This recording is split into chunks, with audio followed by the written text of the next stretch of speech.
It's a very, very special and very important movie for me.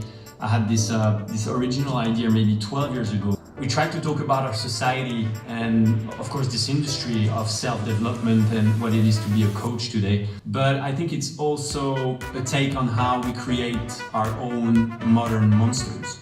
So I hope you will love the movie. I'll be in Los Angeles next time, and let's fucking go for it.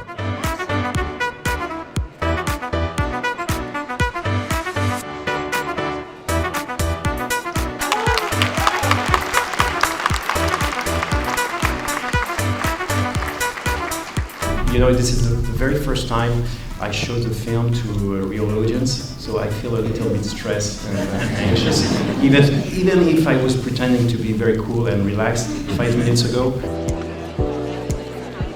Le film est une plongée dans le monde du coaching en développement personnel. On suit le parcours d'un coach de vie qui est quelqu'un au départ assez sincère dans sa démarche et qui va progressivement dériver et devenir un véritable fanatique. Le coaching, je trouve que c'est un symptôme en fait de plein de choses de notre société, de ce culte de la performance, de cette injonction à la réussite individuelle. Je crois que c'est aussi là une sorte de manifestation d'une quête de sens de la part de notre société. Le coaching maintenant a un succès de grandissant en France et c'est pour moi la représentation d'une forme d'américanisation de la société française. La France est un pays centralisé, hyper hiérarchisé, laïque, donc les prophètes autoproclamés, finalement, il y a une résistance par rapport à ça. Pourtant, quand vous allez dans des séminaires en France, vous voyez qu'il y a vraiment un succès et que de plus en plus de gens, en plus d'origine modeste, qui ont des revenus extrêmement modestes, s'inscrivent à des séminaires auxquels moi j'ai assisté et qui sont prêts à payer des sommes astronomiques, par exemple 2000, 3000 $ pour un week-end. Et donc on voit bien que ça prend vraiment et que ça séduit de plus en plus de gens, même en France. Parce que c'est un chef-d'œuvre absolu, donc on ne voulait pas du tout aller sur le territoire de Magnolia.